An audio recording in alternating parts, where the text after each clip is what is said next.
सभी किसान भाइयों एवं मेरे व्यूअर्स को नमस्कार। आशा करते हैं आप सभी लोग सुरक्षित होंगे, गांव घरों में रह के सरकार द्वारा दिए गए अधिनियमों का पालन कर रहे होंगे। हमारे इस फेसबुक लाइव सेशन सीरीज में सभी का हार्दिक स्वागत एवं अभिनंदन। अब तो लगभग 4 हफ्ते हो गए हैं और इन चारों हफ्तों में प्रतिदिन हमने यही प्रयास किया है कि हर दिन हम आपको नई नई जानकारियों के साथ अवगत कराएंगे, नए नए विशेषज्ञों के साथ मिलवाएंगे, ताकि इस कोरोना वैश्विक महामारी के समय पर भी किसान भाइयों को जानकारी का अभाव न हो, अन्नदाता भाइयों को, श्रमिक बंधुओं को, कृषि एवं उससे जुड़े हुए कोई भी गतिविधियां हैं उसमें जो है हानि न पहुंचे, बाधा न पहुंचे। तो आज का जो विषय है इसके बारे में मैं आप सबको बता दूं। आज हम मुख्यतः चर्चा करेंगे कुछ फूलों के विषय में। जी हाँ, आज का हमारा विषय होगा फूलों की खेती द्वारा आय संवर्धन एवं उद्यमिता के अवसर। फूलों की खेती से किस तरह से किसान भाई अपनी सकल आय को बढ़ा सकते हैं तथा उद्यमिता, एंटरप्रेन्योरशिप जिसे हम आम भाषा में कहते हैं, एंटरप्रेन्योरशिप के क्या क्या अपॉर्चुनिटीज हैं, अवसर है, इस पे हम चर्चा करेंगे। इस विषय पे चर्चा करने के लिए जो आज के हमारे एक्सपर्ट हैं उनका तारुफ मैं आपसे करवा देना चाहता हूं। जो आज के हमारे एक्सपर्ट हैं उनका संबंध डॉक्टर यशवंत सिंह परमार, उद्यानिकी एवं वानिकी विश्वविद्यालय नौनी सोलन से हैं। ये प्रधान वैज्ञानिक के पद पर विराजमान हैं। इनको पोस्ट मैट्रिक स्कॉलरशिप अवार्ड से सम्मानित किया गया है, SDRA memorial award, HTHS golden medal award तथा लगभग 3 दशकों से ज्यादा ये किसानों के बीच में रह के, छात्रों के बीच में रह के अपनी सेवा निर्वृत्त कर रहे हैं।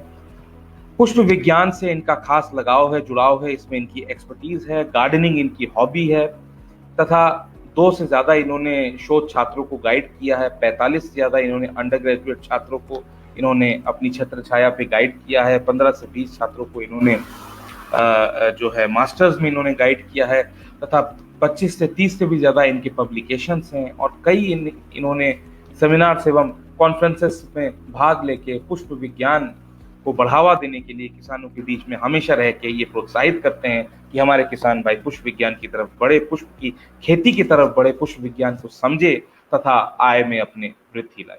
जी हाँ, आइए स्वागत करते हैं आज के हमारे एक्सपर्ट, बहुमुखी, बहुप्रतिभावान एवं वास्ट एक्सपीरियंस के person, diversified person, doctor Satyavir Singh Chaudhary का। डॉक्टर साहब नमस्कार।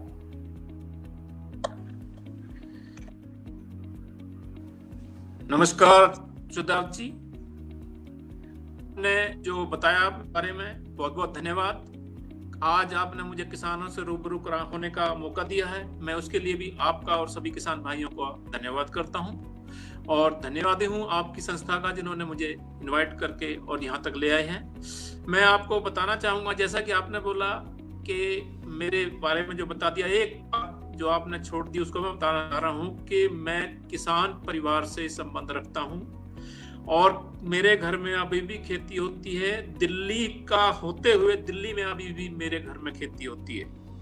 तो मैं किसान भाइयों से पिछले लगभग 25-30 साल से 3 साल के करीब मैं जांच में रहा, स्टेशन है हमारी यूनिवर्सिटी का। उसके बाद से मैं डायरेक्टेड क्वेश्चंस एंड एजुकेशन में किसानों से ही जुड़ा जाता रहा हूँ। 14-15 साल तक मेरा एक्सपीरियंस किसानों के साथ ही रहा है।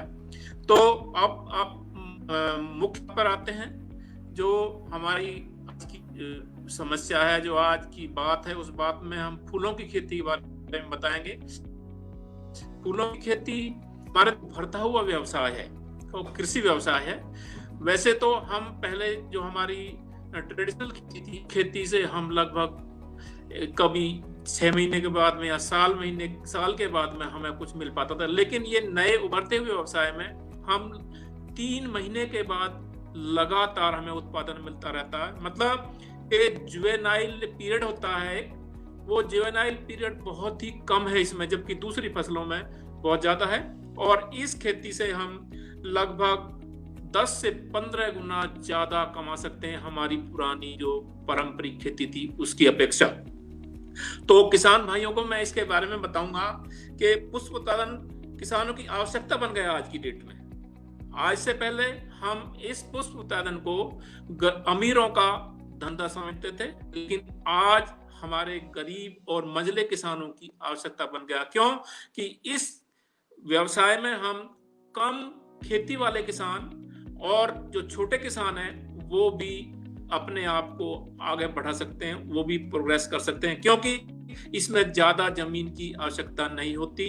और अगर किसी के पास ज्यादा जमीन भी है, अगर 4 बीघा या 5 बीघा, हम उसको हिदायत देते हैं कि आप इसको 4-5 भागों में डिवाइड कर लीजिए और उसमें लगातार 20 दिन के बाद में रोपाई या बुआई करें। तो उससे क्या होगा, आपके उसका सोपान बढ़ जाएगा, लगातार आपको उत्पादन, जिस दिन से आपका उत्पादन शुरू हो गया, आपको लगातार सारे वर्ष उत्पादन मिलता रहेगा। पूरे वर्ष में हम दूसरी खेती से, जो हमारी पारंपरिक खेती, उससे 1 या 2 बार ही उत्पादन ले पाते थे, जबकि इन नई प्रणालियों में हम कम आयतन, मतलब आयतन, हमारे फसल का जो आकार है वो छोटा होगा और उससे अधिक उत्पादन हम ले सकते हैं। तो किसान अपनी पुरानी उसके मुकाबले, जैसे मैंने पहले बताया, 10 से 15 गुना ज्यादा इस खेती में कर सकता है। फूलों की खेती से किसान कम, यानी बुआई रोपाई के 2.5 महीने और 3 महीने के सोपान के बाद ही उत्पादन ले सकते हैं और उसको लगातार ले सकते हैं। और हमारे जो देश है, हमारे देश की एक खास विशेषता है कि हमारी यहाँ की जो जलवायु है, वो जलवायु हमारी फूलों की खेती के, और इसमें विविधता है। इस विविधता का कारण हम कभी भी खेती कर सकते हैं सारे साल में। उदाहरण के लिए आप ले लीजिए आम जो है ना, आपको सारे साल पौधों पर और ताजा आम जलवायु की विविधता के कारण ही है। तो फूलों की खेती में हम जलवायु की विविधता, जिससे सारा वर्ष हम खेती कर सकते हैं। पश्चिमी देश हैं, उनमें फूलों की खपत हमारे देश की अपेक्षा ज्यादा होती है, तो वो हमारे एक तरह से मार्केट का काम करते हैं, क्योंकि उनके पश्चिमी देशों में, उन देशों में लगभग सारा वर्ष बर्फ जमी रहती है। केवल 2 महीने आपके मई और जून के महीने में ही वहां पर वो खेती कर सकते हैं। अतः वो सब हमारे जैसे देशों के उत्पादन पर ही निर्भर होते हैं। दूसरा, हमारे यहाँ की जो लेबर है वो बहुत सस्ती है उनकी अपेक्षा, दूसरे देशों की अपेक्षा। किसानों की जो लैंड होल्डिंग है हमारे यहाँ कम है, और उनको पहले तो जो हमारी पुरानी पारंपरिक खेती थी उसमें जितना ज्यादा जिसके पास लैंड होता था उतना ही वो उत्पादन कर पाता था। लेकिन इस नई पद्धति में और इन फूलों की खेती में अगर किसी के पास छोटा सा 1 बीघा या 2 बीघा का लैंड भी है तो उसमें भी वो बहुत अच्छी तरह से कमा सकता है और बहुत अच्छा उत्पादन करके लाभ कमा सकता है। दूसरा, हमारी जो ये खेती है, फूलों की खेती, ये प्रदूषण नियंत्रण में भी काफी सहायक है, क्योंकि इसका एक अवयव जो हमारा नर्सरी है और विभिन्न प्रकार के पौधे, जैसा कि हम पहले भी हम सभी जानते हैं कि जो हमारे पेड़ पौधे हैं वो हमारे लिए ऑक्सीजन की फैक्ट्रियां हैं, और वो ऑक्सीजन की फैक्ट्रियां हमारे प्रदूषण को कंट्रोल करती हैं। दूसरा, यहाँ पर हमारे देश की जो सरकारें हैं, सरकारी प्रोत्साहन भी हमें किसानों को फूल उत्पादन के लिए काफी मिलता है। मैं हिमाचल की बात करूं, हिमाचल में लगभग 80% तक सब्सिडी जो पॉली हाउसेज पर और दूसरे सिंचाई संयंत्रों पर दी जा रही है। जी क्या नाम है? सिद्धार्थ जी। डॉक्टर साहब, आपने बड़े ही जो है विस्तृत तौर पे बताया तो इस प्रकार से हमारे इसके मुख्य अवयव हैं जिनमें फूल उत्पादन करके, दूसरा है विभिन्न उत्पादन, बीज उत्पादन करके, और तीसरा है नर्सरी व्यवसाय। जी डॉक्टर साहब, आपने बताया बड़े ही जो है जिसे हम कहते हैं कि एक विस्तृत तौर पे आपने बताया कि आज का जो हमारा विषय है इस पे किस तरह से हम आगे बढ़ेंगे, और जो फूल हैं वो हमारे जीवन यापन में किसान एवं जो हमारे जितने भी किसान भाई जो कि खेती से जुड़े हुए हैं उनके आय को सघन करने में, आय को बढ़ाने में फूलों की खेती करने में कितना बड़ा योगदान है, इसके बारे में आपने इंट्रोडक्शन दिया, पृष्ठभूमि दी, बैकग्राउंड दिया। 40 से ज्यादा लोग हमारे साथ लाइव सेशन में जुड़े हुए हैं। डॉक्टर साहब, मैं आपको बता देना चाहता हूँ, रुद्र प्रताप सिंह बिसेन, मोनालिसा भट्टाचार्य जी, सौरभ शंकर दुबे, मध्य प्रदेश से, मनोज शाहबजाज राजस्थान से, परितोष पात्रा वेस्ट बंगाल से, सुमित झा दिल्ली से, संदीप नायक उड़ीसा से, अम्बरीश सिंह यादव जी लखनऊ से, दिव्येंदु पॉल फिर वेस्ट बंगाल से, सुरेश कुमार ककरालिया जी हरियाणा से, सभी लोग हमारे साथ जुड़े हुए हैं एवं सभी व्यूअर्स आपको बहुत बहुत आपका अभिवादन एवं आपको स्वागत कर रहे हैं। सारे व्यूअर्स का भी बहुत बहुत धन्यवाद हमारे साथ लाइव सेशन में जुड़ने के लिए तथा हमारे गेस्ट को वेलकम करने के लिए। थोड़ी सी नेटवर्क की हो सकता हो ग्लिच आए बीच में, परंतु जुड़े रहे हमारे साथ। बहुत ही रोचक विषय है आज का, और ये ऐसा विषय है जो आने वाले समय में, जैसे कि हम देखते हैं, खेती में विविधता हमें करनी है, डाइवर्सिटी हमें करनी है, उसके हिसाब से ये बहुत जरूरी है। तो मैं देख रहा हूँ योगेश जंगम जी एवं अशोक पंडित जी भी हमारे साथ जुड़ चुके हैं। बहुत बहुत स्वागत है आप दोनों का। तो डॉक्टर साहब, जैसा कि आपने एक बैकग्राउंड दे दिया है, पृष्ठभूमि दे दी है, आइए बढ़ते हैं हमारे पहले सेगमेंट की ओर। सर्वप्रथम मैं जानना चाहूंगा, आप जरा सा प्रकाश डालें कि जो फूलों की खेती है, इसकी आवश्यकता आखिर क्यों पड़ी? जी डॉक्टर साहब। कट रही आवाज आपकी? मैं ये बोल रहा हूँ डॉक्टर साहब कि हाँ डॉक्टर साहब, मेरी आवाज आ रही है? अब आवाज आ रही है? सिद्धार्थ जी, आवाज कट रही है आपकी। मैं ये बोल रहा हूँ कि फूलों की खेती की आवश्यकता क्यों पड़ी?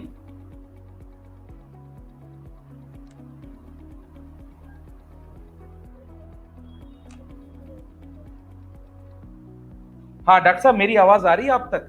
हेलो। हाँ, मेरी आवाज आ रही है आप तक? हाँ, आवाज कट रही थी आपकी। मैं ये बोल रहा हूँ कि फूलों की खेती की आवश्यकता क्यों पड़ी? फूलों की खेती की आवश्यकता क्यों पड़ी, इस पे जरा सा प्रकाश डालें। हाँ, फूलों की खेती की आवश्यकता इसलिए पड़ी, 1947 में तो हमारी जो जनसंख्या थी वो लगभग 33 करोड़ थी, और आज बढ़ते बढ़ते हुए जनसंख्या लगभग 133 करोड़ हो गई है। तो इस बढ़ती हुई जनसंख्या के भरण पोषण के लिए हमें नए कृषि संबंधित व्यवसाय खोजने पड़े, जिनमें हमें कम समय में, कम आयतन में अधिक लाभ मिल सके।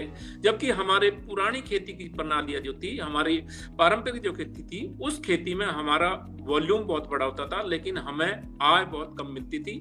तो उसको हमें समन्वित करने के लिए, क्योंकि हमारी जमीन तो बढ़ी नहीं, जनसंख्या हमारी कई गुना ज्यादा बढ़ गई है, तो उसको उसमें समानता लाने के लिए हमें इस प्रकार के, जैसे वेजिटेबल का है, सब्जी उत्पादन, फूल उत्पादन, खुम्ब उत्पादन, शहद, इस तरह की जो हमारी दूसरी खेती थी और दूसरे व्यवसाय, उनकी तरफ अग्रसर होना पड़ा, ताकि हम अपनी बढ़ती हुई जनसंख्या का भरण पोषण कर सकें। और दूसरा, हमारे यहाँ की जो जलवायु है वो बहुत ही अनुकूल है इस प्रकार की और फूलों की खेती करने के लिए, क्योंकि जलवायु में बहुत सारी विविधता है। और दूसरा ये कि हमें यहाँ पर जो नए व्यवसाय है, इस व्यवसाय की बहुत ज्यादा आवश्यकता पड़ रही है, ताकि हम अपने बढ़ती हुई जनसंख्या, जो जनसंख्या का विस्फोट है, उसको कैसे हम काबू में कर सकें। जी सिद्धार्थ जी। जी डॉक्टर साहब, आपने बड़े विविध तरीके से कहा कि किस तरह से फूलों की खेती की आवश्यकता कैसे पड़ी। आपने इसकी आवश्यकता पड़ी। जी सिद्धार्थ जी। हाँ डॉक्टर साहब, जैसा कि मैं समझ रहा हूँ कि नेटवर्क की इशू है, मेरी आवाज थोड़ी सी लेट पहुंच रही है डॉक्टर साहब तक। डॉक्टर साहब, अब जो है चलिए आगे बढ़ते हैं। हाँ डॉक्टर साहब, मेरी आवाज आएगी आप तक?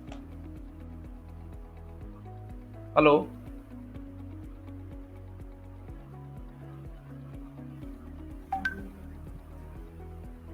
मेरी आवाज आ रही है डॉक्टर साहब आप तक? आपकी आवाज नहीं आ रही। हाँ आएगी, अभी आ जाएगी डॉक्टर साहब। नहीं आई आपकी आवाज। अब आ रही है? हाँ, मैं ये बोल रहा हूँ फिर कट गई। हाँ आ जाएगी डॉक्टर साहब। अब बढ़ते हैं हमारे अगले सेगमेंट की ओर बढ़ते हैं कि फूलों की खेती कौन कर सकता है और कैसे की जा सकती है।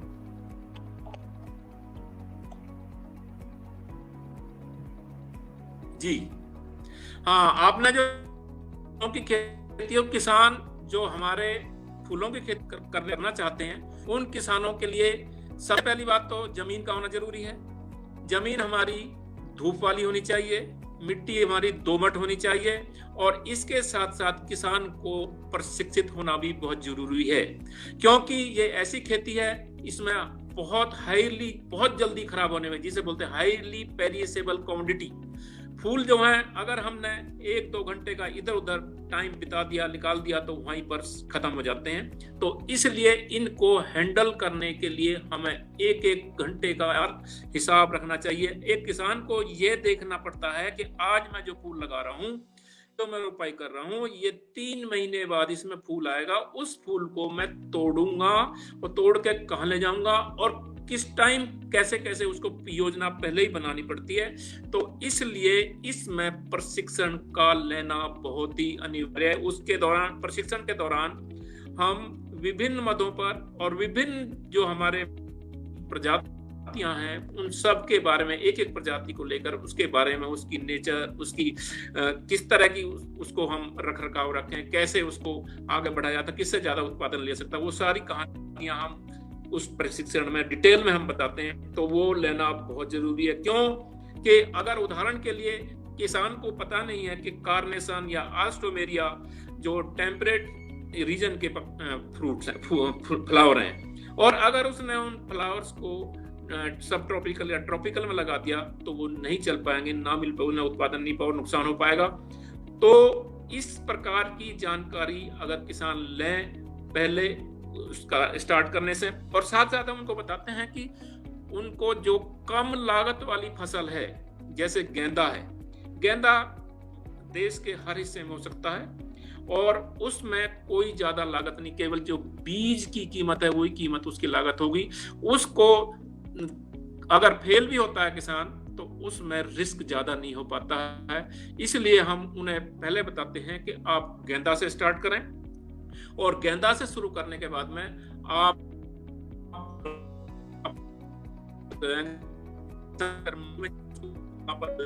जरबेरा भी देखेगा, उसको तो नेचुरली उसकी आगे बढ़ जाती है, जिज्ञासा बढ़ेगी उसकी कि क्यों ना मैं भी इस प्रकार के फूल लगाऊं। तो उसके बारे में जानने की कोशिश करेगा और जानकर उसकी सारी उपयोगिता और उसकी सारी कल्टीवेशन प्रैक्टिस के बारे में भी ज्ञान प्राप्त करेगा, तभी जाकर के आगे वो बढ़ पाएगा। जी सिद्धार्थ जी। जी डॉक्टर साहब, आपने बताया कि किस तरह से जो फूलों की खेती करने के लिए जो किसान भाई हैं उनको किन किन मुख्य बातों का ख्याल रखना पड़ेगा तथा कौन कौन सी चीजों के बारे में समझना पड़ेगा। डॉक्टर साहब, अब बढ़ते हैं हमारे अगले सेगमेंट की ओर।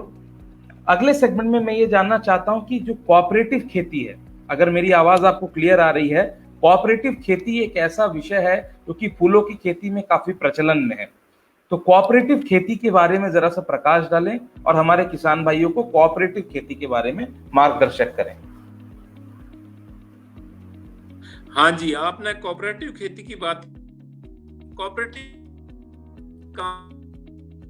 के किसान भाई 10 का ग्रुप बनाए, 20 का ग्रुप बनाए, 50 का ग्रुप बनाए, एक साथ जो एक 4 या 5 गांव में या एक गांव में जहां भी वो ग्रुप बना करके उस ग्रुप में मिलकर के खेती करें, उसी को हम जो ना कोऑपरेटिव खेती बोलते हैं। इसमें ऐसा होता है कि मान लीजिए 4 किसान कार्नेशन उगा रहे हैं, 4 क्राइसेंथेमम उगा रहे हैं, 4 किसान ग्लेडियर्स उगा रहे हैं, 4 किसान हमारे गेंदा उगा रहे हैं। इस तरह से विभिन्न विभिन्न मदों पर वो काम कर रहे हैं। उन्हीं में साथ ही साथ कटिंग मटेरियल होता है जिससे उसका प्रवर्धन होता है, और क्राइसेंथेमम कटिंग प्रोड्यूस कर रहे हैं, ग्लेडियर्स के बल्ब और प्रोड्यूस कर रहे हैं, कोई मैरीगोल्ड के सीडी उत्पादन कर रहा है। उससे सबसे बड़ा फायदा यह होगा कि आपस में एक दूसरे को कोई चीट नहीं कर पाया, क्योंकि बीज उद्योग में और प्रोपगेशन मटेरियल में सबसे बड़ा जो अभिशाप है वो ये है कि जो चीटिंग के बहुत शिकार होते हैं किसान भाई। तो अगर वो मिलकर के खेती करेंगे तो वहां पर चीटिंग की संभावनाएं खत्म हो जाएंगी आपस में। दूसरा ये कि अगर 50 मिलकर के वहां खेती कर रहे हैं तो उनमें से 2 आदमी सभी का प्रोड्यूस इकट्ठा करके वही 2 ही मंडी चले जाएंगे। अन्यथा अगर वो सारे बारी बारी से सारे मंडी जाएंगे तो उनका टाइम कितना बर्बाद होगा। तो इस तरह से कोऑपरेटिव खेती के बहुत सारे फायदे हैं, उनको अपना करके किसान इस खेती में काफी उपज और काफी लाभ कमा सकते हैं। जी सिद्धार्थ जी।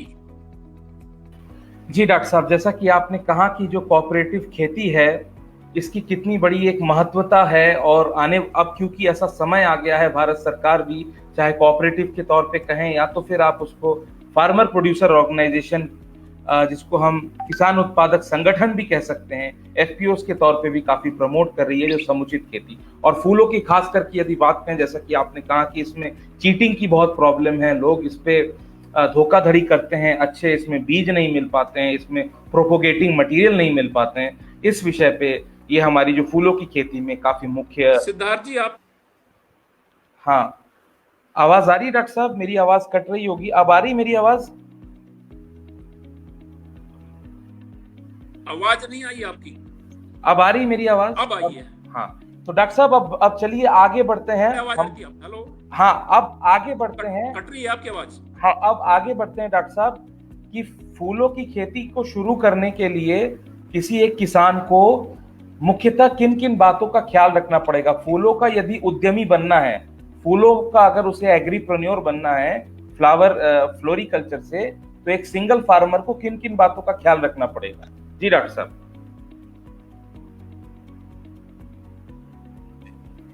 नहीं समझ नहीं आई बात, क्या बोल रहे थे? आया नहीं, कट के आ रही है आवाज आपकी। मैं बोल रहा हूँ कि फूलों का उद्यम शुरू करने के आवाज कट रही है।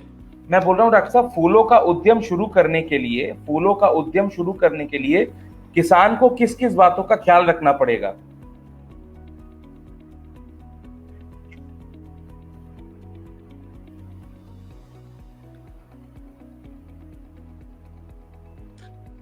चलो मैं आप कट रही है, मैं बता देता हूं कि हाँ डॉक्टर साहब, किसानों को फूलों का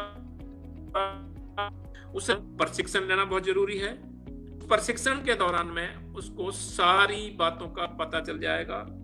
दूसरा, पानी का सुनियोजित प्रयोग भी जरूरी है, और कहां पर हमें पॉली हाउस और इंडोर और प्रोटेक्टेड कल्टीवेशन की आवश्यकता होती है वो भी वहां पर पता चल जाएगा।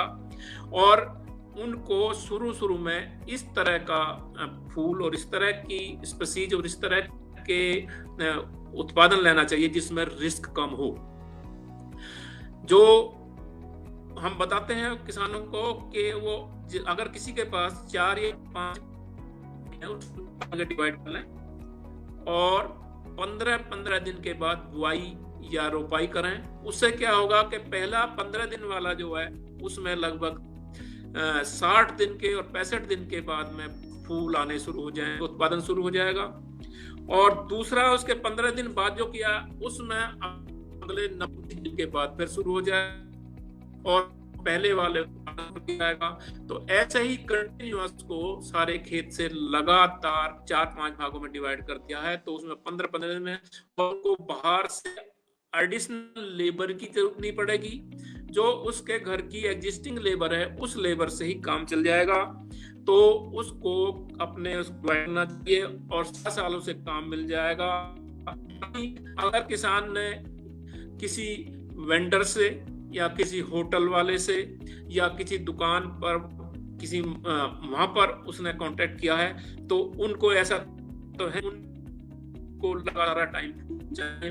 तो लगातार फूल देने का एकमात्र यही तरीका है कि वो 15-20 दिन के गैप पर उन 3-4 भागों में स्टार्ट कर दे तो उसको लगातार फूल मिलेंगे और वो लगातार वहां पर सप्लाई करता रहेगा और सारे साल उसे काम मिलता रहेगा। जी सिद्धार्थ जी। जी डॉक्टर साहब, जैसा कि नेटवर्क की थोड़ी सी दिक्कत है, मेरी आवाज आपके कट कट के आएगी। अब मेरी आवाज आ रही है आपको? अभी मेरी आवाज आ रही है आपको डॉक्टर साहब?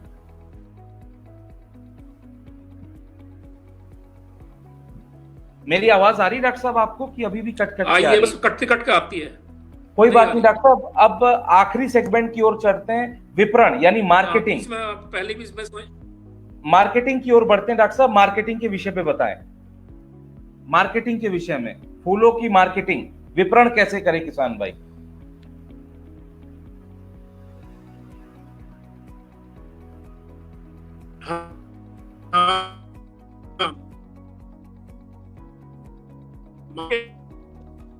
मार्केटिंग जाते हैं किसान भेजें चाहता हूं भाइयों, ऐसी वस्तु है जो हम सबको बहुत आवश्यकता से और बहुत जरूरत पड़ती है, और जब इसकी जरूरत पड़ती है तो हम उसको रोक नहीं सकते, हमें वो कहीं से भी उपलब्ध करनी पड़ेगी। और मैं एक और बात बताना चाहता हूँ कि ऐसा कोई फंक्शन हमारी जिंदगी में नहीं है, ऐसा कोई उत्सव नहीं है जिसमें जन्म से लेकर के मरण तक के जिसमें फूलों की आवश्यकता ना पड़ती हो। तो मैं किसान भाइयों से ये कहूँगा कि वो जब फूलों की मतलब इतनी आवश्यकता होती है, जब जरूरत पड़ती है, तो ऐसा कहीं लोकल गांव में जहां पर मंडी नहीं है, जहां पर कोई साथ में दूर शहर नहीं है, तो वहां किसी सड़क के किनारे या किसी दुकान पर किसान वहीं पर फूल बेचने शुरू कर दे, फूलों से नर्सरी उत्पादन शुरू कर दे वहीं पर। तो होगा क्या कि पहले 6 महीने तक तो शायद कोई नहीं आएगा, लेकिन अगले 6 महीने के बाद में वहां पर ग्राहक आने शुरू हो जाएगा, क्योंकि उन्हें पता चल जाएगा कि फूल इस पॉइंट पर मिलते हैं, तो अपने आप ही वहां पर आने शुरू हो जाएंगे। और 6 महीने के बाद उसका जो मैं ये लोकल मार्केट की बात रहा हूँ, और ड्यूरेंट मार्केट की बात करते हैं तो साथ में अच्छी पैकिंग करके उसको विभिन्न बसों में भी गवर्नमेंट ने जो ना सब्सिडी दी हुई है, और बसों के द्वारा भी किसान भेज सकते हैं अपने जो प्रोड्यूस है उसको शाम के टाइम पैक करके और बस पर बसों में भेज देते हैं। दूसरा, जो हमारे सभ्यता के देश हैं वहां पर फूलों की कंजम्पशन भी ज्यादा है, और वहां पर फूल उगते भी नहीं है, इसलिए वो हम पर निर्भर हैं, हमारी यहाँ जलवायु पर निर्भर हैं। तो अगर हम अच्छी खेती, क्वालिटी की खेती करना चाहते हैं, प्रोटेक्टेड कल्टीवेशन करना चाहते हैं, तो आप किसानों को चाहिए कि वो बाहर और एक्सपोर्ट के लिए भी पुष्प उत्पादन कर सकते हैं। तो मार्केटिंग के बारे में जो सबसे ज्यादा किसान खुद ही अपने आप जान सकता है कि मेरा कितना प्रोड्यूस आया और उसको मैं कैसे भेजूंगा, ये भी जानकारी प्रशिक्षण के दौरान भी हम देते हैं कि आप किस किस तरह से कहाँ भेज सकते हैं। लेकिन मैंने ये एक आम बात बताई है कि किसान अपने यहाँ पर जहाँ पर लोकल मार्केट नहीं है वहाँ भी एक किसान दुकान के ऊपर या किसी मार्केट में कहीं भी वो स्टार्ट कर सकते हैं, उससे कुछ टाइम के बाद उसका धंधा पनप जाएगा। जी सिद्धार्थ जी। डॉक्टर साहब, मेरी आवाज अगर क्लियर आ रही हो आपको, तो हमारी एक व्यूअर है मोनालिसा भट्टाचार्य जी, प्रतिदिन हमारे साथ जुड़ती हैं मोनालिसा जी। वो ये पूछ रही कि इनके हाइबिस्कस का प्लांट है, 4 साल का हो गया और उसमें अभी तक एक भी फूल नहीं लगे।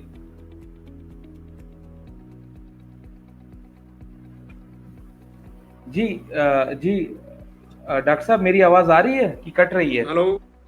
हाँ डॉक्टर साहब, आ रही है आवाज मेरी?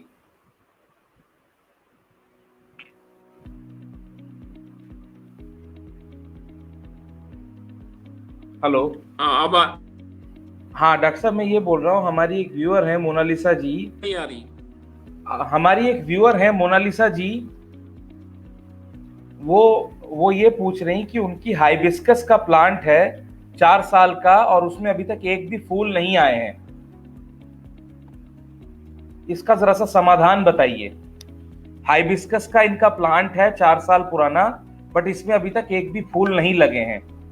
क्या दिक्कत है, इस जो है समस्या पे प्रकाश डालें।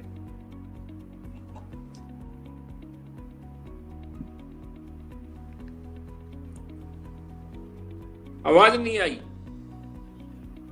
चलिए कोई बात नहीं। डॉक्टर साहब, मैं ये बोल रहा हूं, अब आ रही मेरी आवाज आ रही है?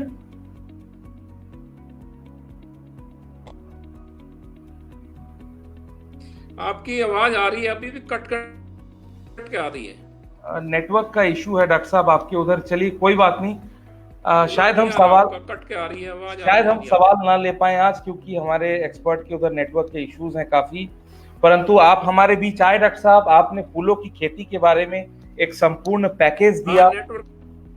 आपने एक संपूर्ण पैकेज दिया, आपने हमारे किसान भाइयों को बताया कि किस तरह से फूलों की खेती कितना बड़ा आवश्यकता है, कितनी बड़ी जो है जरूरत है, एवं आगे चल के फूलों की खेती किसानों की आय को जो है संवर्धन करने में, आय बढ़ाने में कितनी योगदान रख सकती है। आपने मुख्य मुख्य बिंदुओं पे चर्चा की, परिचर्चा की, और आशा करते हैं इन सारी परेशानियों के बावजूद भी हमारे किसान भाई फूलों की खेती से किस तरह से लाभ लें तथा प्रोत्साहित हों उसको उगाने में। इसके लिए मैं हमारे सारे व्यूअर्स की तरफ से आपका बहुत बहुत धन्यवाद एवं अभिवादन देना चाहता हूं, साधुवाद हूं आपका कि आप हमारे इस शो पे आए, आप हमारे इस प्लेटफॉर्म से जुड़े तथा आपने अपनी सेवाएं हमारे किसान भाइयों के लिए। मेरी आवाज हो सकता हो आपके पास टूट टूट के जो है बिखर बिखर के जा रही हो नेटवर्क इशू से, परंतु हम आपकी सेवाएं इसी तरह आगे लेते रहेंगे। सारे व्यूअर्स की तरफ से इफ्को किसान संचार की ओर से एक बार फिर मैं आपको धन्यवाद एवं साधुवाद देना चाहता हूँ। नमस्कार डॉक्टर साहब।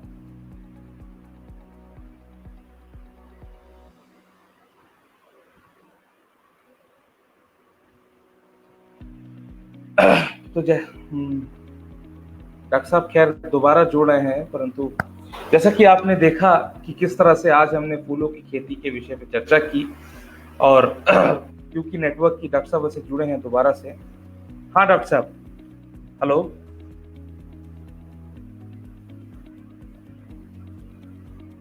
हाँ जी। तो डॉक्टर साहब मैं यही बता रहा था, मेरी आवाज अब आ रही है?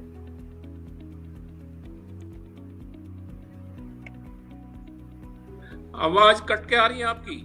कोई बात नहीं डॉक्टर साहब, मैं ये कह रहा था कि आप हमारे बीच जुड़े, आप हमारे बीच जुड़े डॉक्टर साहब। आपने फूलों से संबंधित बातें बताई हमारे किसान भाइयों को, फूलों से संबंधित किस तरह एक किसान फूल अपनी आर्थिक जीवन में किस तरह से उससे लाभ कमा सकता है, उसका एक जो है उद्यमी बन सकता है। इस पे पूरे पैकेज पे आपने चर्चा की। सभी व्यूअर्स की तरफ से, सभी किसान भाइयों की तरफ से, इफ्को किसान संचार की ओर से मैं आपका बहुत बहुत अभिवादन, धन्यवाद एवं साधुवाद देना चाहूंगा, और आशा करते हैं आगे भी आप हमारे इस प्लेटफॉर्म पे जुड़ के आप हमारे किसान भाइयों को लाभान्वित करेंगे। हमारे साथ जुड़ने के लिए बहुत बहुत धन्यवाद एवं शुक्रिया डॉक्टर साहब।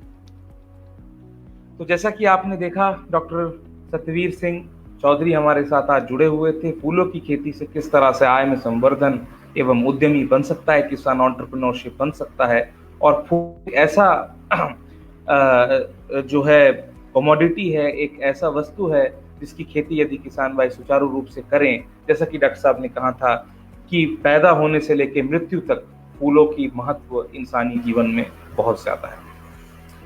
आशा करते हैं आज की जो चर्चा परिचर्चा रहे, जितनी भी टेक्निकल ग्लिचेस के बावजूद, जितनी भी रुकावटों के बावजूद, आप सभी को जो डॉक्टर साहब ने अपना मूल्यवान समय निकाला और कठिन से कठिन परिस्थिति के दौरान भी उन्होंने अपनी जानकारी आपसे साझा की, आप सभी उससे लाभान्वित हुए। कल एक नए विषय के साथ, एक नए एक्सपर्ट के साथ ठीक सुबह 11 बजे हम आपसे जुड़ेंगे। सभी व्यूअर्स से रिक्वेस्ट है, कभी कभी कुछ टेक्निकल ग्लिचेस के कारण, नेटवर्क इशू के कारण हो सकता है हमें 5-10 मिनट 15 मिनट लेट हो जाए। यदि 11 बजे एग्जैक्ट हम आपसे ना जुड़ पाए, ऐसे तो हम यही पूरा हमारा प्रयास रहता है कि हम सुबह 11 बजे एग्जैक्ट आपसे जुड़ें, क्योंकि हमारा जो ये सेशन है वो 11 बजे ही आता है। परंतु इस समय हो सकता हो कभी कभी कुछ नेटवर्क ग्लिचेस के कारण 10-15 मिनट या आधे घंटा मैक्सिमम विलंब हो सकता है। उसके लिए आप लोग निराश ना हों, आप लोग जुड़े रहें हमारे साथ, और यदि 11 नहीं तो हम 11:30 के अंदर अंदर जरूर लाइव सेशन पे आएंगे और अच्छी जानकारी के साथ आपको लाभान्वित करेंगे। इसी के साथ मैं सिद्धार्थ भट्टाचार्य इफ्को किसान संचार की ओर से आप सभी से लेना चाहूंगा आज्ञा। कल फिर मिलेंगे सुबह 11 बजे। तब तक के लिए जय हिंद, जय किसान, नमस्कार।